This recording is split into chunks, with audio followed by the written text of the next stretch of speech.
दास जी महाराज प्रणाम करें। क्षत्रिय बंधुओं और क्षत्राणियों को ये गुजरात जी का शेखा हुआ है कुंवर कृष्णवर्धन सिंह ठाकुर जी आदर के साथ थोड़ी आवाज थी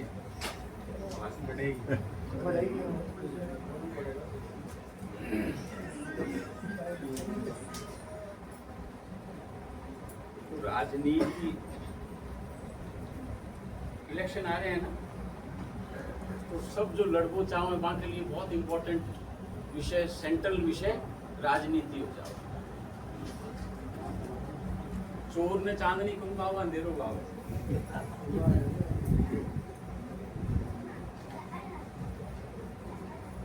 मुकेश जी नाम आपका?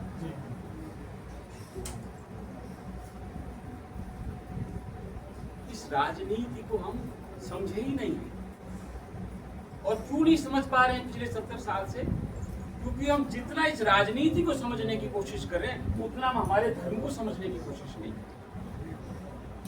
जितना जोर आज ये समाज इस राजनीति को समझने में लगा रहा है उतना जोर इसने धर्म को समझने पे लगाया होगा तो ये राजनीति आज भी हमारी दासी होती।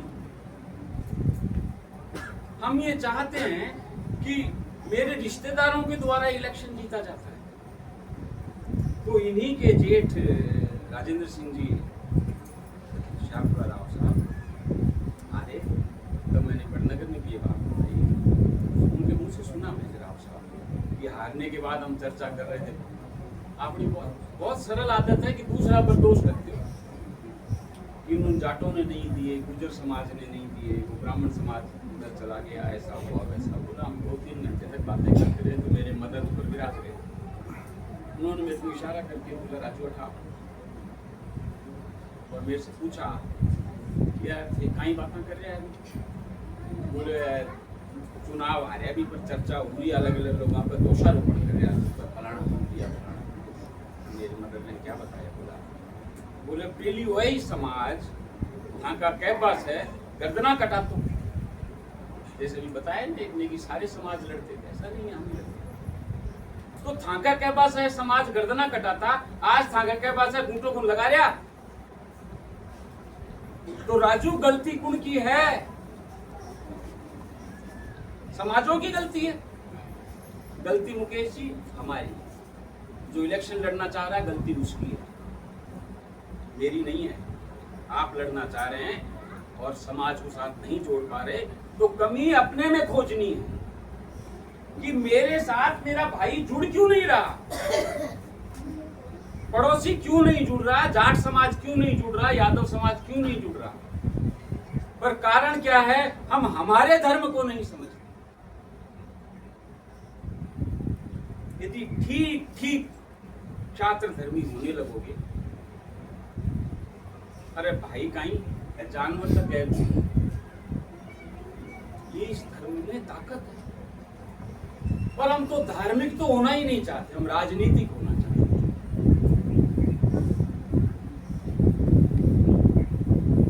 और ये जो वर्तमान समय की राजनीति बढ़ा रही है, धर्मनिरपेक्ष राजनीति संभव नहीं है। राजनीति सदैव धर्म सापेक्ष होगी। ये कह रहे हैं राष्ट्र महान है। शर्मा जी रिपोर्टर साहब, आरएसएस कहती राष्ट्र महान है, धर्म कुछ नहीं है। ये भी राष्ट्रवाद का पढ़ाते हैं पाठ। मैं पूछना चाहता हूं, यदि राष्ट्र आगे है तो अडवाणी जी पाकिस्तान में जन्मे थे,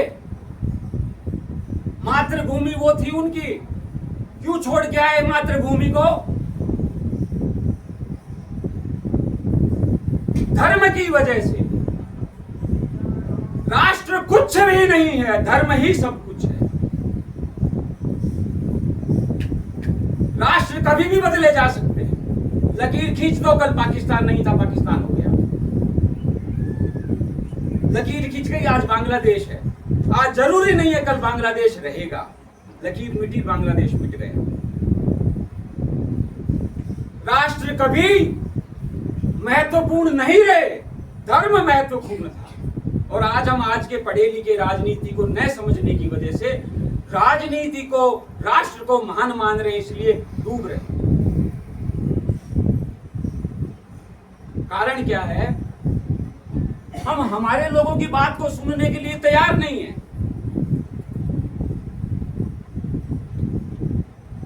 आज के राजनेता मोहन भागवत जी के XYZ की बातें मोदी जी की सुन सुनकर हम लगता है अद्भुत बात कह रहे हैं। क्यों? क्योंकि पद में है, तो पद पे है तो बड़ी बात कहते हो।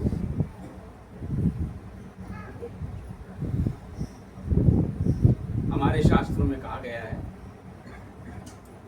और वो सर्वश्रेष्ठ निर्देश हो। टाइम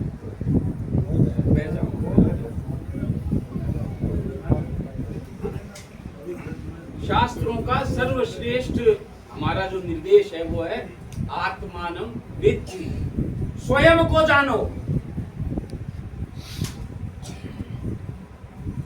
आगे वो कहते हैं तू खुद को जान गया, तू इस ब्रह्मांड को जान गया। क्योंकि वो कह रहे हैं यथा पिंडे तथा ब्रह्मांड। आज हम उस बात को नहीं मान रहे। हम क्या कर रहे हैं? खुद को नहीं जानने की कोशिश कर रहे, सिर्फ बाहर ही बाहर को जानना चाहते। बाहर तो अनंत है, कई जन्मों तक भी आप बाहर को नहीं जान सकते, पर एक जन्म में खुद को जान सकते, ये संभावना है। और हम खुद को नहीं जानना चाहते, खुद के धर्म को नहीं जानना चाहते। क्षात्र धर्मी है, भगवान ने मेरे को इसी धर्म में क्यों पैदा किया है, इस बात को हम नहीं जानना चाहते। और चूंकि इसको नहीं जान रहे, इसलिए दिन प्रतिदिन हम क्षात्र धर्म से क्षरित हो रहे हैं। क्षात्र धर्म दिन प्रतिदिन हमको छोड़ करके जा रहा है। हम इसको धारण नहीं कर पा रहे। अब हर मीटिंग में मैं चिंतित देखता हूं लोगों को। लोग कहते हैं साहब अब बदल रहे हैं जमाना, माया माया बिगड़ गई है, डाबर बिगड़ गए हैं, सुने को नहीं, माने को नहीं। क्यों?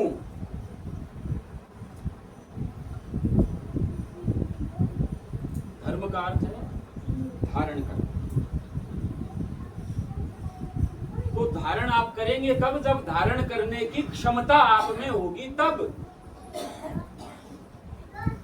हमारी धारण करने की क्षमता दिन प्रतिदिन घट रही है, भले क्षत्रिय और अब क्षत्राणियों की भी। तो एक क्षत्राणियों में जो हम दिन प्रतिदिन परिवर्तन या डिग्रेडेशन देख रहे हैं, उनकी भी हमारी धारण करने की क्षमता तो वर्षों पहले खो चुके हैं हम लोग। अब इनकी धारण करने की क्षमता भी घट रही है। और उसको कहा गया हमारे शास्त्रों में धृति। ये बात नई पकड़ में आई है, तो जो स्वयं सेवक हैं वो ध्यान से सुने भाई। क्षत्रिय के गुणों में शौर्य, तेज, धृति भी एक शब्द है। धृति दक्षता, युद्ध से नहीं भागना, दान देना और ईश्वर भाव। तो धृति का अर्थ आज तक सारे शंकराचार्यों ने और सभी टीकाकारों ने धृति का अर्थ धैर्य किया।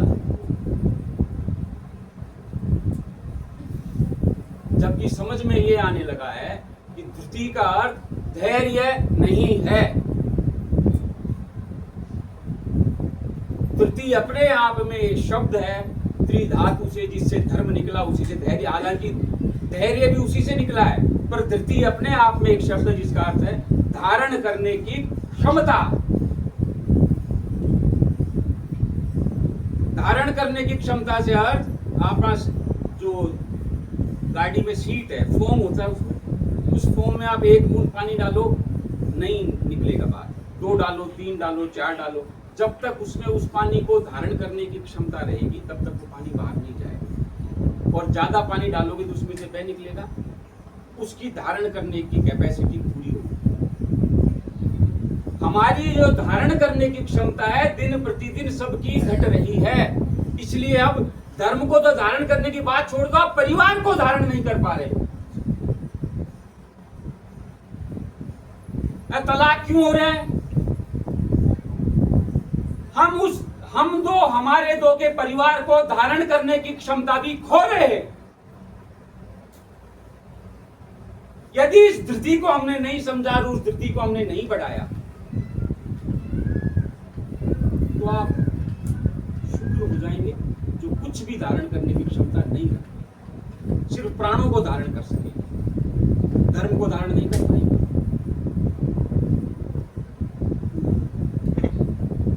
ये कैसे समझ सकते हैं अपन? उदाहरण से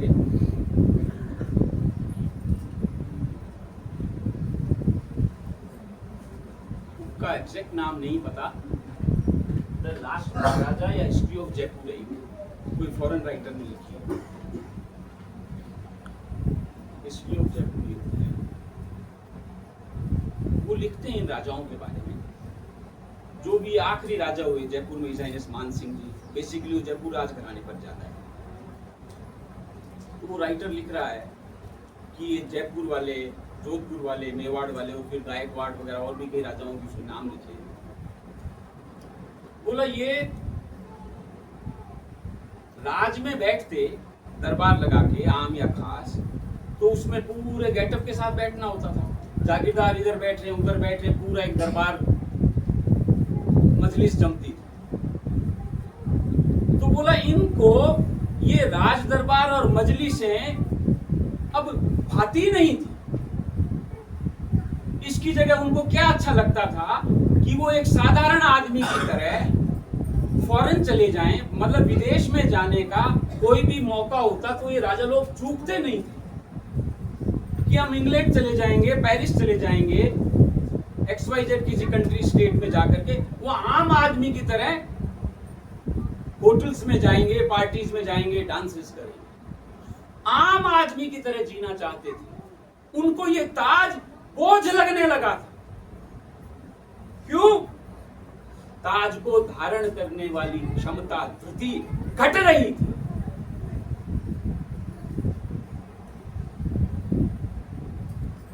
गायत्री देवी के बेटे या शायद पैट बागजून का एक इंटरव्यू मैंने देखा, ही सेइंग कि मेरे को नॉर्मल आदमी की तरह मोटरसाइकिल चला करके फराटे से गाड़ी पर, सड़क पर निकलना, I like it very much.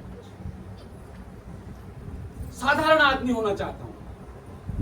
विशेषता पच नहीं रही, विशेषता धारण की जा नहीं रही। तो ये जो योग माया बोलते हैं हम, अत्यधिक दयालु है। आप जिसको नहीं चाहेंगे वो योग माया नहीं देगा। उन्होंने कहा ये ताज बोझ लग रहा है, हटा देते हैं। हिम्मत करो, मनमोहन सिंह जी कर लेंगे, जवाहरलाल नेहरू कर लेंगे, तो राज को करेंगे। पर तब तक आम राजपूत में धृति थी।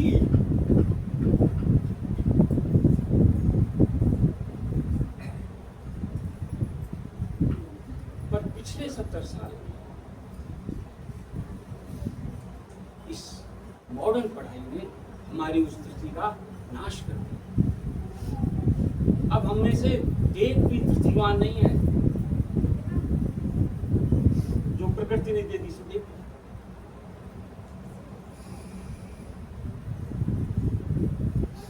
तो यदि हमने इस धारण करने की क्षमता, धृति को नहीं पहचाना आने वाले समय, और इस पर प्रत्येक स्वयंसेवक ने ध्यान देना शुरू नहीं किया, तो हम कितने ही कैंप्स लगाएंगे,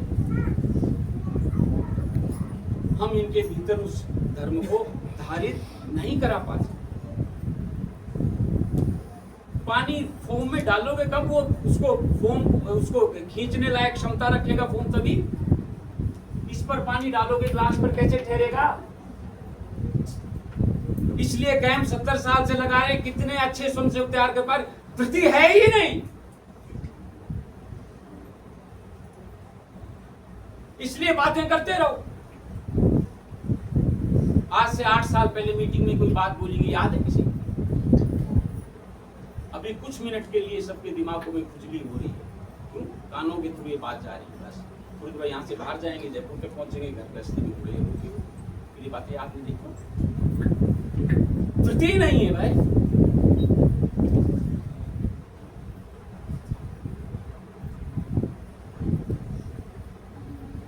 एक बात और कहनी है बस, फिर उसके बाद विराम ले लेंगे। दूसरी बात है, राजनीति होगी, धृति कर ली हमने।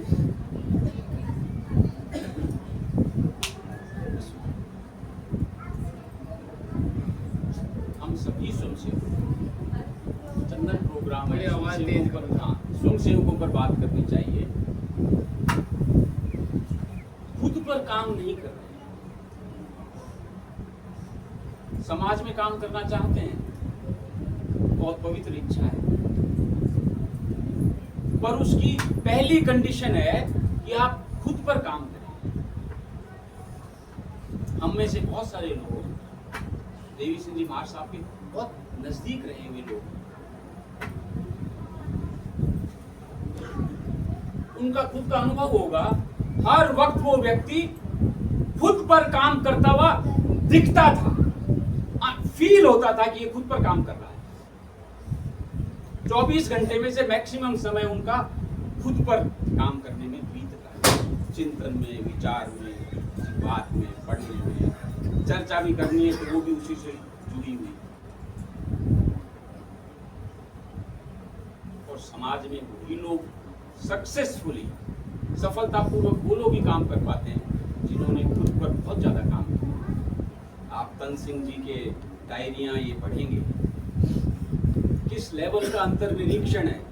लोग अब कहते हैं साहब ये बातें समझ में ही नहीं है, तेरे कैसे आएंगी समझ में? जिस लेवल पर वो आदमी लिख रहा है उस स्तर पर तू नीचे जा नहीं सकता, क्योंकि अंतर्निरीक्षण की संभावना ही नहीं, आत्मानम विद्धि तो है ही नहीं। आईवान सिंह जी की बुक्स को आप पढ़ेंगे, कितना गहरी अंतर्दृष्टि है। हमको लगता है वो दूरदृष्टि है। दूरदृष्टि कब आती है? जब आपके भीतर अंतर्दृष्टि गहरी होगी, तब आपके दूरदृष्टि होती है। वरना आप किलोमीटर से ज्यादा या 2 महीने, साल भर से ज्यादा आप आगे नहीं देख सकते।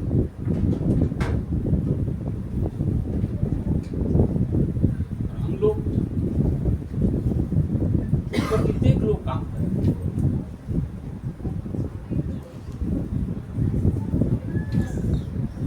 जबकि ये पहली बात है, आप समाज में काम करें या नहीं करें, हमारे ग्रंथों का इंस्ट्रक्शन है, आत्मानम विद्धि, स्वयं को जानो।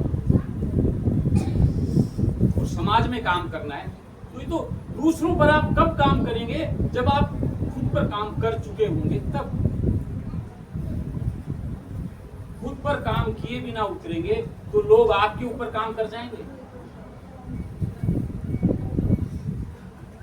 और वो आपको सर से पकड़ लेंगे। ये सब राजनेता हमसे बहुत ज्यादा होशियार, अपने को लगता है हम कहीं सामान है, पूर्व जन्म की तपस्वी है ये। हमारी ब्रेन का जो प्रोसेसर है उससे 10 गुना ज्यादा प्रोसेसर चलता है इन लोगों का। मोदी जैसों का प्रोसेसर मेरे ब्रेन से 1000 गुना ज्यादा फास्ट। तो अगर खुद पर काम नहीं किया, ये राजनेता कभी भी सिर से पकड़ करके आपके ऊपर काम कर जाएंगे। तो समाज में काम करने वाले लोगों को बहुत सावधान रहना जरूरी है। इसीलिए देवी सिंह जी महाराज जीवन में एक भी राजनेता के चक्कर में आए नहीं, और मुझे लग रहा है हम में से कई चक्कर में आने के दहलीज पर खड़े।